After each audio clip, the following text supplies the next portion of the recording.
उत्तराखंड का नाम उन राज्यों में आता है जो बाढ़ से सबसे ज्यादा प्रभावित रहते हैं। और इस बार भी जुलाई का महीना जैसे जैसे बीत रहा है, उत्तराखंड से बाढ़ और भूस्खलन की खतरनाक तस्वीरें सामने आ रही हैं। बीते 2 दिनों में उत्तराखंड में 2 बड़े लैंडस्लाइड। अरे भगदड़ मत करो। गिरते पत्थरों की आवाज और धुएं के गुबार के साथ यहां लोगों की चीखें भी सुनाई पड़ी। ये पहाड़ अचानक नहीं दरकी, पहले छोटे पत्थर, फिर थोड़ी मिट्टी दरकी और आखिर में जाकर पहाड़ का बड़ा हिस्सा सड़कों पर आ गया। दोनों लैंडस्लाइड की तस्वीरें उत्तराखंड के चमोली जिले से आई।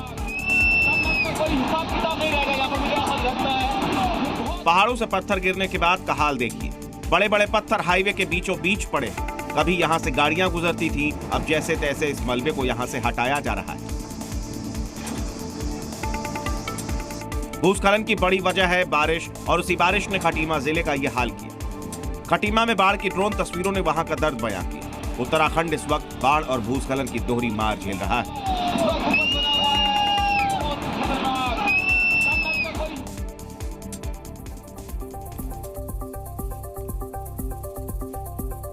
इस रिपोर्ट को देखकर आप भी सोच रहे होंगे कि क्या पहाड़ों पर हो रही लैंडस्लाइड आने वाली तबाही है और इसको क्या रोका जा सकता है? क्या मानसून की तरह पहाड़ों पर भूस्खलन की भविष्यवाणी की जा सकती है? इसका जवाब है कि हाँ, ये संभव है, भविष्यवाणी की जा सकती है। दरअसल आईआईटी मंडी के रिसर्च ने लैंडस्लाइड मॉनिटरिंग सिस्टम बनाने का दावा किया है। सेंट्रल बिल्डिंग रिसर्च इंस्टीट्यूट सहित कई एजेंसियां मिलकर पहाड़ों की स्टडी करके लैंडस्लाइड के खतरे को कम करने की कोशिश कर रही हैं। हांगकांग में जियो टेक्निकल इंजीनियरों ने 60,000 से ज्यादा ढलानों की जांच करके डेटा तैयार किया है। और इस डेटा में 2008 के बाद लैंडस्लाइड में एक भी व्यक्ति की जान नहीं गई है। यानी कि अब हम आपको यह भी बता सकते हैं कि लैंडस्लाइड आखिर कहां होने वाला है और इस हादसे से पहले ही बचा जा सकता है। आजकल आर्टिफिशियल इंटेलिजेंस की मदद से भी पहाड़ों की जांच करके ऐसे खतरनाक लैंडस्लाइड के बारे में अनुमान लगाया जा सकता है। यानी कोशिश की जाए तो भूस्खलन से जान माल के नुकसान को रोका जा सकता है। बात कर लेते हैं बिहार की, जहां के गोपालगंज में बाढ़ के हालात लगातार बने हुए हैं। लेकिन इन दिनों शादियों का मुहूर्त भी चल रहा है। ऐसे में जिनकी शादी पहले से तय थी, उनको पानी में से ही बारात लेकर जाना पड़ रहा है।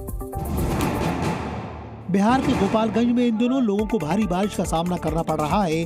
कहीं भी आना जाना मुश्किल होता है। अभी तक बारात ले जाने के कई तरीके जरूर देखे होंगे, लेकिन गोपालगंज में नाव पर बारात को ले जाना पड़ रहा है। ऐसी एक बारात गोपालगंज जिले के मांझागढ़ थाना क्षेत्र के एक बाढ़ प्रभावित गाँव में देखी गयी, जहाँ सज धज कर दूल्हे के साथ पूरी बारात एक नाव पर सवार होकर शादी करने पहुंची।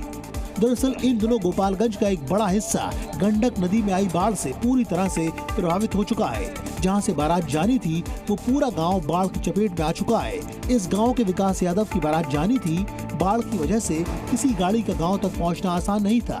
विकास ने सज धज कर नाव की सवारी की और 2 किलोमीटर का सफर तय करके बारात लेकर रवाना हो गए। गोपालगंज में भारी बारिश की वजह से लोग अब पलायन के लिए मजबूर हैं। सरकार और प्रशासन भी लोगों की मदद में जुटा हुआ है। हालात इतने गंभीर हो गए हैं कि लोग आसपास के ऊंचे हिस्सों में पहुंच तो गए हैं, लेकिन प्रशासन सभी जगह राहत नहीं पहुंचा पा रहा है। उत्तर प्रदेश के कई जिलों में बाढ़ जैसे हालात बने हुए हैं। तो आपको बता दें, कहीं नदियां यहाँ पर उफान पर हैं, तो कहीं बारिश से इतना पानी भर चुका है कि सड़कों पर गाड़ियां भी मुश्किल से चल पा रही हैं। सड़क है लेकिन चलने को जगह नहीं। यहाँ इतना पानी भर गया है कि गाड़ियां भी धीमे धीमे आगे बढ़ रही हैं। अगर इससे थोड़ा और ज्यादा पानी भरा तो यहाँ हालात बदतर हो सकते हैं। तस्वीरें हापुड़ जिले की। इसी तरह शाहजहांपुर में भी भारी बारिश ने सड़कों को तालाब जैसा बना दिया। बच्चे इसी पानी में खेलते हुए नजर आए, लेकिन प्रशासन को खतरे का पूरा आभास है। तभी तो हालात से निपटने के लिए सेना को भी बुला लिया गया। सेना के साथ यूपी का पूरा सरकारी तंत्र बाढ़ से जूझ रहे लोगों के लिए अलर्ट पर है। खुद सीएम योगी ने बाढ़ प्रभावित इलाकों का हवाई सर्वे किया। हेलीकॉप्टर की खिड़की से उन्होंने पीलीभीत में बाढ़ से जूझ रहे इलाकों को देखा। यूपी में नदियां इस वक्त उफान पर हैं। गंगा और सरयू के साथ राप्ती नदी भी पूरे वेग के साथ बह रही है। नदी के मटमैले पानी में आ रहे पौधे बता रहे हैं कि ये पानी अपने साथ सब कुछ बहाने को आमादा है। बाढ़ की मार से 7 फेरे लेने वालों का भी अपना अलग दुख है। ये परिवार दूल्हा दुल्हन के साथ नाव पर अपने गांव पहुंचा। नई नवेली दुल्हन को ससुराल पहुंचने से पहले पानी की मुसीबत को पार करना पड़ा। जी न्यूज़।